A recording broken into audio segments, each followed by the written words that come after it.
Hello! In today's episode we're going to be looking at creating the world of our dreams using the Design New World with Advanced Parameters. Now this is quite a complex subject, so if you want further details on some of the things, then it is Advanced World Generation that you want to look at on the wiki. So you use this when you have an idea for a thing that you really want, but finding that thing in the normal create new world menu is a little bit tricky. You have to hunt for ages and you just wish you could have those extra volcanoes or whatever. Before we get into that, let's just have a quick reminder of what's in the create new world menu, because we'll refer to that a little bit as we go along. Okay, so this screen. Now this gives you a number of options which bundles together some of the advanced parameters. World size is the number of tiles that you get to choose from in your embark, and also determines the number of tiles that the world has available to it to generate all of the things that you've asked it to create. The history is how many years it's going to run before it comes to an eventual stop. The number of civilizations refers to how many distinct separate kingdoms there are across each of the races.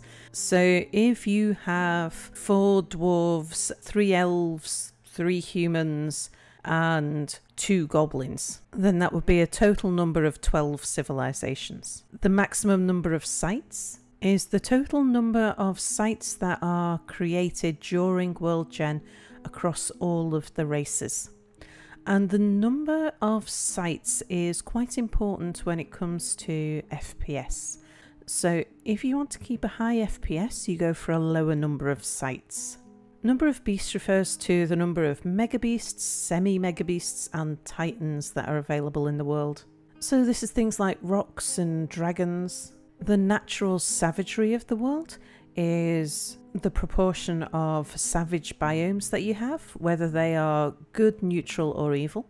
And the mineral occurrence refers to how many veins of ores you get.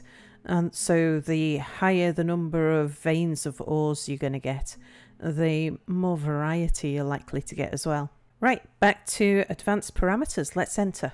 Now what I would like to do is to create a world where I can find both a volcano and a waterfall in a good environment. So not a neutral, not an evil, but a good environment. Now over here on the right, you should have a list that starts with large island and goes down to pocket region. Anything below pocket region are things that you've added yourself, which are now in the World Gen text file. I've covered that in other videos. Now to take you through advanced parameters, I'm going to start off by making a copy of one of the smaller ones, just so that it generates very quickly and it's easy to show you the difference between what some of the different settings do. So let's navigate down. Let's show you first the difference between an island and a region. So hovering over small island, let's just generate that. Enter to generate. And there you can see that a small island is made up of a number of multiple islands. Okay, escape to finish and we'll abort that. Whereas a small region tends to be one large landmass or one large island. Escape to come out of that and abort. So what I would like to create is a world which has both a lot of volcanoes and a lot of waterfalls, and I want the waterfalls and volcanoes to be near each other, and I want that to happen in a good biome, sort of a dwarf utopia. And that's quite a difficult thing to create. To tinker with the settings first, I'm going to start with a small region just because it's fast. I will have to go bigger to get what I want, just so that we get more chance of getting it on the map. To start with a small region, let's make a copy of it. So it's C to copy. You can see the various options over here on the left. C to copy. And we have the second copy of small region at the bottom. So first of all, I want to change the title. So it's T to enter title. and we'll call that small region copy. Why not? Enter to accept. And now we want to play with the parameters of this. So it's E to enter advanced parameters. And just to give you a quick flick through to show you how many options there are, we'll just scroll quickly through. There are lots and lots and lots of options. And these can be categorized into 3 large groupings, where one is the terrain settings, the other is the world rejection parameters, and the third is the general population on that world. Right, let's just start with a bit of housekeeping.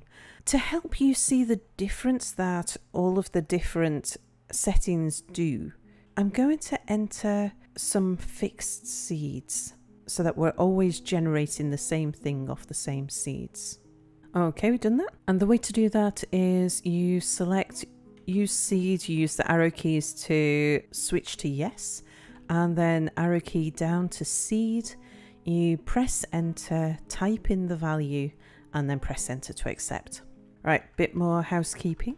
Embark points are the number of points that you set off with to split up between the skills of your dwarfs and the number of items that you're taking with you. We're going to leave that as the default. End year. I'm going to reduce this right down, so enter. The minimum you can do is 2. And at this point, I just want to find topography. So I'm not worried about what the populations might be doing at this point, so I'm going to leave it there. Now, let's just run that and see what it looks like. So it's pretty vanilla settings, apart from a short end year and the fact that we've got specific seeds in place. So escape for done. And now it's F6. Pressing F6 writes it to the world gen text file. So we'll press enter on small region copy. Okay. Now something to note here is the number of rejections. So 20 rejections. And that is the number of times that it tried to do something in the creation of the world and couldn't. So had to re-randomize and try again. So you can get a feel for what this map looks like. Now we're going to abort and try again. Still 20 rejections and the map looks identical. So we know that those seeds are sticking, that this is what those specific set of 4 seeds will always create this exact map. Now I say that with some caveat because once the history has started to run, things may change. Even using the same 4 seeds, you won't always get exactly the same occurrences happening throughout the course of history. But that's of no concern to us for the moment, so we'll abort that. Right, let's start tinkering with these settings again. So we'll enter advanced parameters. Now we're going to do some relatively extreme things. So I'm actually going to start at the bottom of the list. So up arrow to get to the bottom. And all of these ones here, they all say minimum number of stuff. And these are the things that cause rejections. So if it generates a map and then it can't find enough volcanism squares to place, or it can't find enough savagery squares to place, it'll reject the thing it's doing and try again. Now, I'm not going to ask it to do any rejections, at least not at first, so I'm going to switch all of these to 0. Okay, so I have turned all of those to 0. Now we'll do escape on that and F6 to write, and then we'll try running that world again. Now you can see we've got a completely different world, and we've actually got a greater number of rejections. That's because as it was generating the world, it didn't reject early on, so it had to reject later on because it was having more problems, because the world now is less vanilla, it's less optimized for finding success. So let's abort, but that will become important to us as we go on. Let's enter advanced parameters again. And this time we'll start from the top. Now I want to create a lot of volcanism. I want to create a lot of volcanoes. We'll start with that one first. And to get a lot of volcanoes, we're going to have to increase the volcanism. The level of volcanism isn't strictly just how many volcanoes you've got, it's how many volcanically active areas in the world there are. This affects the amount of igneous rock that you get, so it does actually decrease the amount of sedimentary and geomorphic rock you get. Now, the minimum and maximum default values are already at their minimum and maximum, but what we want to change is the amount of XY variance. The X variance is from the east edge to the west edge of the map. How much variance can there be between each of the individual tiles? And for the Y variance, it's north to south. How much variance can there be between each of the individual tiles? So the maximum that we can have is the unit of 3,200. I want to whack these right up, but it is only a small map, so 3,200 would probably cause it too many problems. So we'll halve it and we'll go for 1,600 and we'll see what that does. The X and Y variance kind of makes your map sort of spiky. If it's elevation, then you're going to get lots of cliffs, lots of broken edges at each of your tile edges. Because we're changing the amount that the volcanism is allowed to vary between tile edges, we should see the ability for volcanoes to appear near the tile edges. Then scrolling down, we're going to leave the mesh sizes just for the moment. Now I'm going to put up the minimum volcano number. Now this is a rejection criteria. It doesn't actually cause the number of volcanoes to increase. It just tells the game to throw away maps that don't have a lot of volcanoes. The maximum number that you can have is 200, but we'll go for half that with it being a small map and we'll see if it can do it.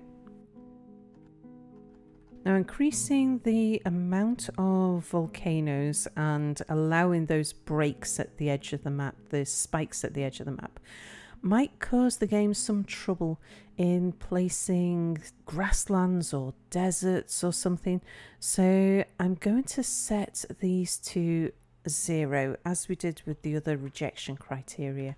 And say, I don't mind if there's no deserts, I don't mind if there's no forests, I don't mind if there's no mountains. Yeah, I don't mind if there's no oceans. By setting all of these to 0, we might end up with something really crazy, but it'll give it the opportunity to just search on maps that have volcanoes, not necessarily a map that has any normal variety of biomes. Scrolling down a little bit further. Now something that we might do, because we've got a lot of XY variance, it might create a lot of smaller biomes rather than the large biomes. And I don't want it to see that as a bad thing. So I am going to increase the number of subregions. So the number of subregions, this is when you're choosing where to embark and you get the F1, F2, F3 biome checks. It's those things that this is affecting. And I'm going to say across the whole map you can do 5,000. Okay, and that should be all we need to get a lot of volcanoes in a world that's a little bit weird. So let's press escape for done, F6 to write, and then enter to play small region. Okay, it's trying. Oh, it's done it. It's found something. So now you can see we have volcanoes dotted all over the place. There's tons of volcanoes on this map.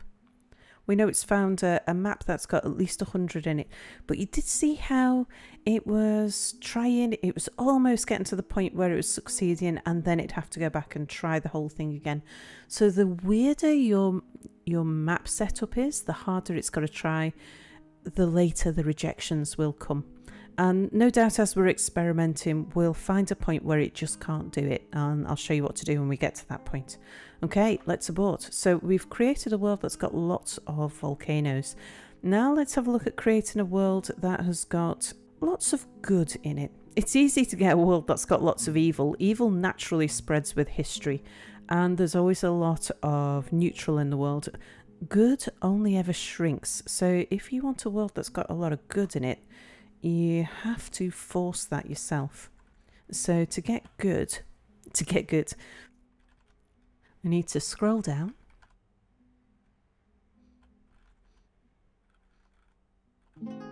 to desired good square count. And I'm going to increase these quite dramatically. So enter, and we'll go something like 20 times the value. So we'll say 120, about 1200,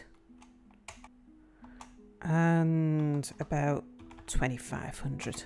That should do us. Okay, escape and we're done. F6 to write, and we'll let that run. Now this won't guarantee that we'll get exactly that number.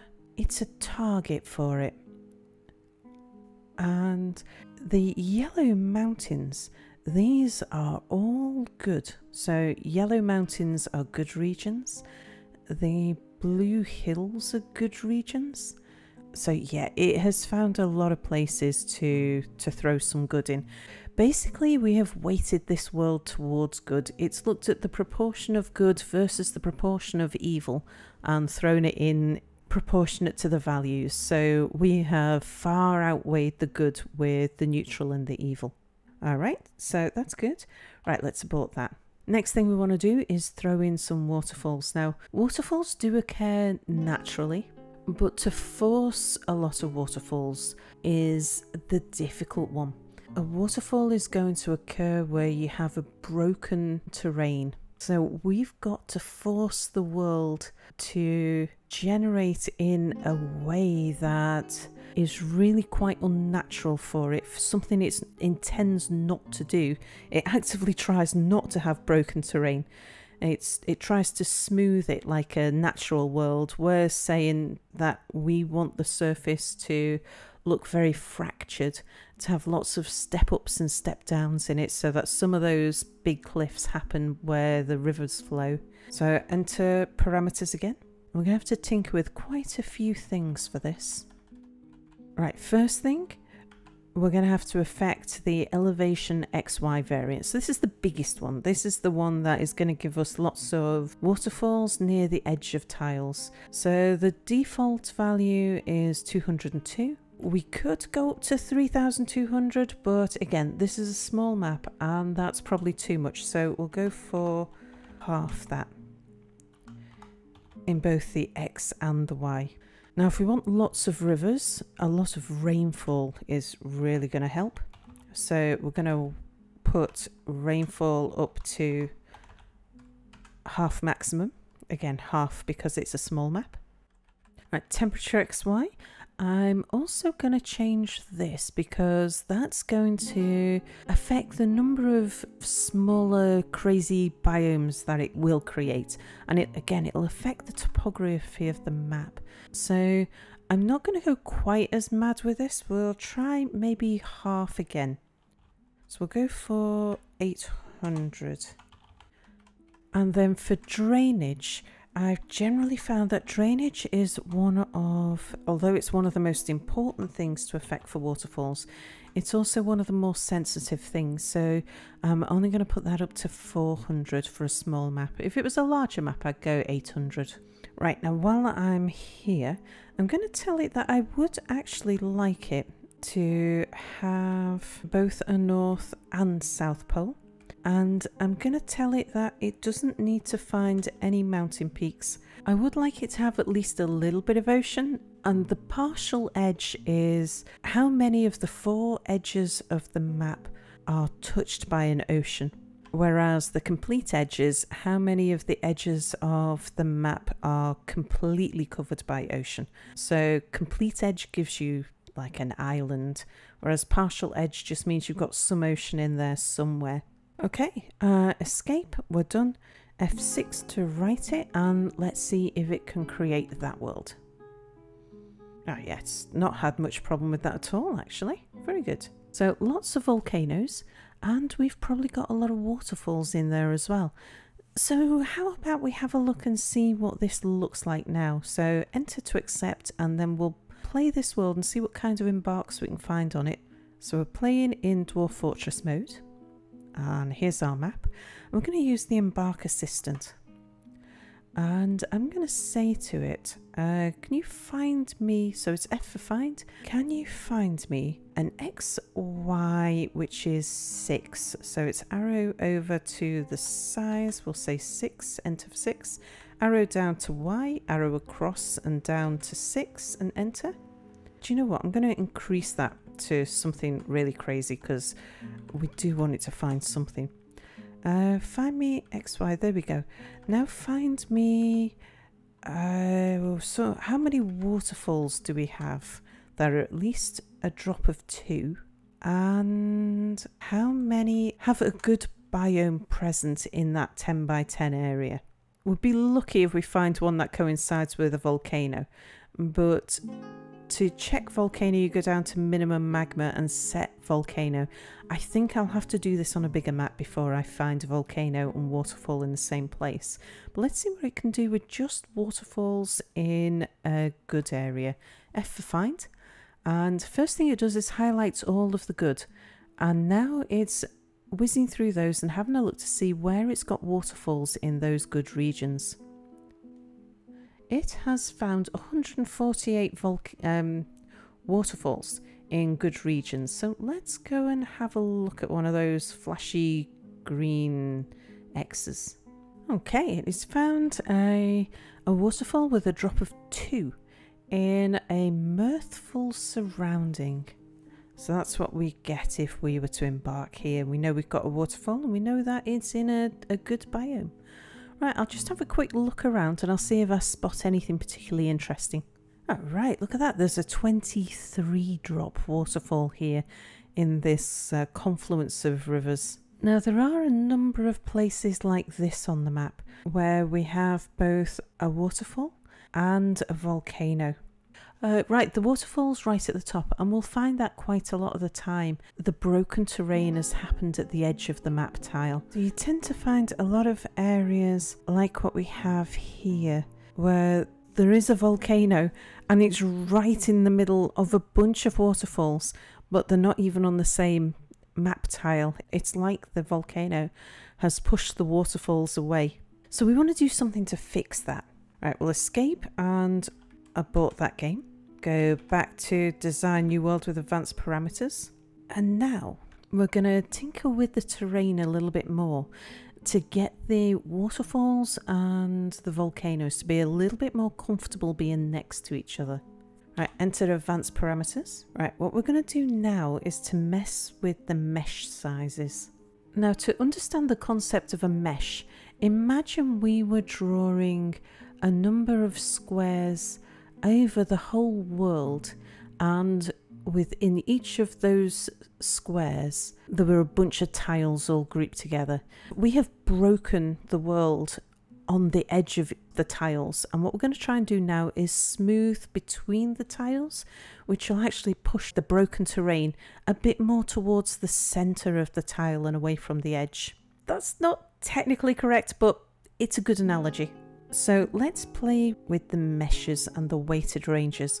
So first of all, your mesh size determines how many horizontal and vertical lines, so how many squares you're going to smooth across. We want to put that to maximum, and the maximum number depends on the size of the map that you're using. So for us, our maximum is an 8 by 8 mesh. We're splitting the elevations across 5 equal portions. So this is the lowest 20% in the elevation, so sea level, and just a little bit above. Then there's the 20 to 40, which is your lowlands, the 40 to 60, your medium areas, 60 to 80, the highlands, and 80 to 100 will be the mountain tops, sort of. Right, we want to change these values a bit. So first of all, we're going to ignore the lowest. Then I'm going to increase the amount of lowlands that we've got. So we'll enter a value there. We'll see if we can do maybe 16. We're going to just put a little bit in the middle. Let's try just increasing it just a touch, up a little bit higher. and we'll try a 4, and then we want to go quite high at the top. Try 8 and see how that goes. So the idea here is, instead of having lots and lots of broken tile edges, we're smoothing it, but we're weighting the smoothing towards both the bottom and the top to encourage waterfalls to occur in different places on the map, and that will move the waterfalls a bit closer to the centers and a little bit further away from the edges, so that we don't just have the waterfalls either on the map tile edge or on river confluences. We should see waterfalls happening in more centralized places. The rainfall, we're going to do the same with this one. We're going to just tinker with it a little bit to smooth out that fracturing, and just going to nudge each of these up a little bit, but a little more towards the tops of the mountains. So the rain is going to fall more on the higher points, so we should get more rivers happening with that. Drainage, no, I don't really care what it does with the lower end of the map. It's more to do with the upper end of the map. So we'll try ignoring all the bottom stuff, and we'll put higher weightings of drainage towards the top. Savagery I'm not worried about. Now, changing savagery does actually affect the topography. I have absolutely no idea why, but it does. Temperature, I'm not worried about how that gets smoothed. Now, volcanism, I do want to change this somewhat. So where we've been pushing the waterfalls kind of uphill, I'm going to try and push the volcanoes sort of downhill. Let's see if we can squish these things together a little more. We'll try maybe a 4, and then we'll say don't weight your volcanoes in the middle. I'm not going to mess too much with it. We'll just see what it does there with that. Okay, right, now we've messed with the mesh. Let's see what that does. F6 to write it and enter. Can it create? Oh, it can, and it created it quite easy as well. All right, I'll load up this map and we'll have a look and see what kind of environment that's created for us.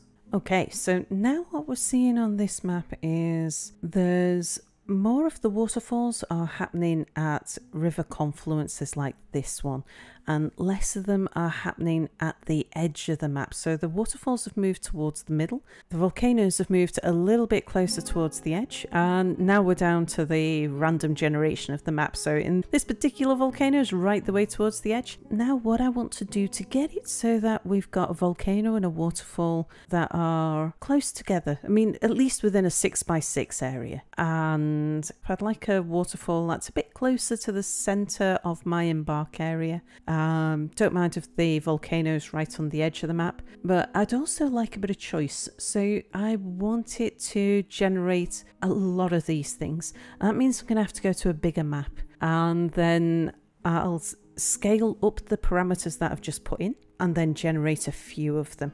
So I'll set that up and I'll show you what I've done. Okay, so I have ended the year at 2 because we're still looking at topography, not history. I've whacked everything up to the maximum of 3,200 because I'm now on a medium-sized region. Temperature half that, drainage half again, but volcanism on maximum. Savagery I've not touched. It's a 16x16 for maximum mesh size, and well, I'll just whiz through what I've done here. It's the same pattern as I did with the other mesh sizes before, just a little bit boosted. North and South Pole, I would like a bit of ocean. Minimum volcanoes, I'm asking it for 200 now. Mineral scarcity, I've put this in now while we're creating topography, it seems wise. The higher the number, the less mineral veins you get. So I have knocked that down in value so that we're now halfway between frequent and everywhere, so it'll be a very rich map because we're going to create a utopia. Then we definitely want more of all the things. Not worried about what goes on with all the beasts. We'll worry about that later. The good counts I've just whacked up and then turned all of the rejection criteria to none. Now this is something I have changed.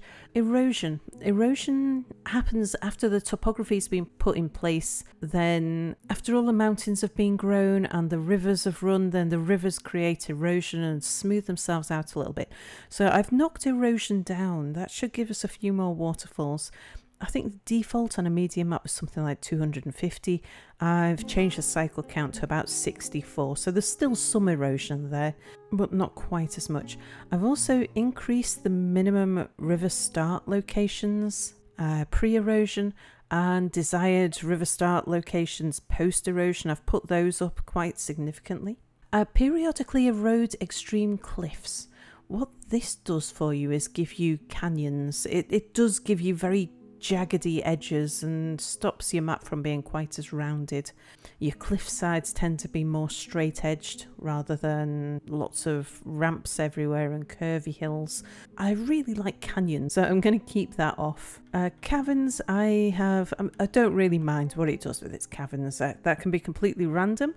And caves and mountain caves, I'm not too worried about those either. Number of sieves we'll play with afterwards. And then the minimum number of all of the different types of squares I've just set to none, so because that's rejection criteria. I don't want it to reject based on those. Okay, let's write that. So escape because we're done. F6 to write. Let's see if it can create this map. I'm surprised we haven't had any outright failures so far. Let's see.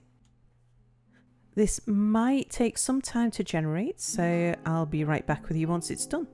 Well, it successfully created that. I'm quite happy with that. So at this point in time, now that we've got all of the topographical features set up and everything except the history is being built, I want to find my ideal location.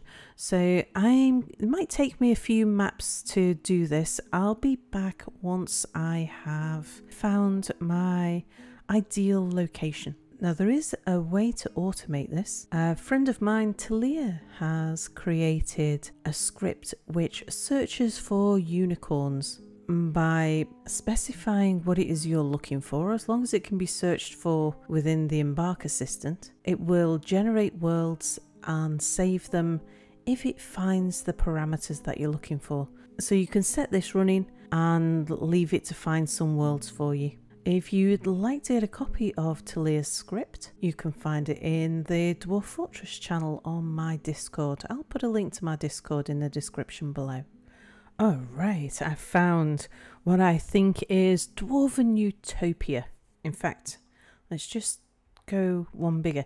So it's in a 6x4 area. We've got a volcano, a 40 drop waterfall. That is massive. Increasing it to a 5x6 gives us both sand and clay. And we've got coal and fluxstone and iron and just all the things. And we don't have any enemies at all in the region. We have some quite high elevations, but really, really slopey. So this is going to be, this would be quite an interesting Embark to play. But this certainly does look like Dwarf Utopia to me. I have tinkered with a couple more settings. I shall save this because I think I'm going to play this world, and I'll show you what I've done. Okay, I think we should rename this for a start. So this is a T for Change title, and it was called the World of Enchantment. Yeah, I think we're going to keep this. So I need to do a little bit more tinkering yet. So the seeds, I just put in some of the seeds I was using before, which was for another random world I played. I just knew they were seeds that worked. Copied them in again with a couple of typos and ended up with what we've got. I tried a few randoms, ended up with these, and it's marvellous. Now what I have altered, apart from boosting all the things, I reduced the drainage mesh size by 1. I was just tinkering with a few settings. Now it occurred to me, I'm not sure whether the Mega Beast and Semi Mega Beast caves matter when you're creating topography or not. And I knew that I wanted to reduce the number of dangerous creatures in the world, because if we're creating a dwarf utopia, we don't want a dragon behind every rock. I was going to do this anyway, and I thought, just in case it does affect the topography, I'd do it before I settled on a place I wanted to live. So I've reduced the number of Mega Beast and Semi Mega Beast caves, and while I was there I knocked down the Titan number as well. And I increased the number of mountains in the area. Now this is a rejection criteria, so it won't force there to be more mountains. It just means that it'll throw away the worlds where there are less than this in its initial setup. Same with the oceans. A lot of the worlds that I had looked at were quite flat and didn't have much water. And I wasn't worried about how it would end up, but I thought if I start it in its generation with a certain criteria, then it might help us get something more like what I fancied the look of. And then I changed a little bit the medium, low and high volcanism squares to put some minimums in there. Again, just to force more rejections and to minimise the number of worlds I'd have to look at before I got the thing I wanted. I find it's a good way to do it if you're trying to create something quite unusual. Then if you start by taking all rejection criteria off and then slowly put it back on until you start seeing more variance along the thing that you like. So what I want to do now is to alter the history so that we actually get the playable game that I want. So I want it to end at 250. I don't want to have quite as many other people on the map. I'm playing with a very fractured map. It could be quite crashy, and the less other people on the map, the better. We just got less things to worry about. So I'm gonna halve the population cap. So this is each individual civilization now can't grow to more than 7,500. The site cap, I'm going to cut that down to 500. The percentage beasts dead for stoppage and the year to begin checking is just to do with how it names its ages, like the age of myth, age of legends, that sort of thing. I'm not worried about those. Cull unimportant historical figures. I'm going to say yes. That will just help with the FPS a little bit. It means that it doesn't need to track the names. So if we get something like a mega beast and we're looking at its history and it killed a whole bunch of people, if the people that it killed were not important historical figures, then it will just say killed unknown entity. It killed somebody, but it won't keep in the legend what the name and all of the history of the person that it killed. Beast attack exported wealth requirement. I'm going to knock that up because it could be, for what I'm thinking, 5,000 might be a little bit low. I don't want to attract beasts until we're well into the game. And again with the created wealth, I'm just going to stick a naught on the end of that. The number of civilizations I'm going to halve. Again, that'll reduce the impact on the FPS. So the overall world size doesn't impact on your frame rate too much at all. But the number of historical figures, the overall number of people, important people that the game is tracking, affects your FPS. And because I might play with both a fractured world and possibly a slightly larger embark site, I thought it'd be a good idea to reduce the impact on FPS by reducing the number of civs on the map.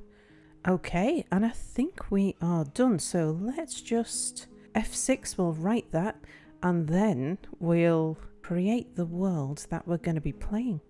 Well, there we go. There is Dwarven Utopia in the creating, and there is our site right there, that one.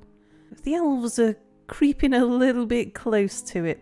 Here's hoping that they don't decide to settle there within the next Slightly less than 100 years.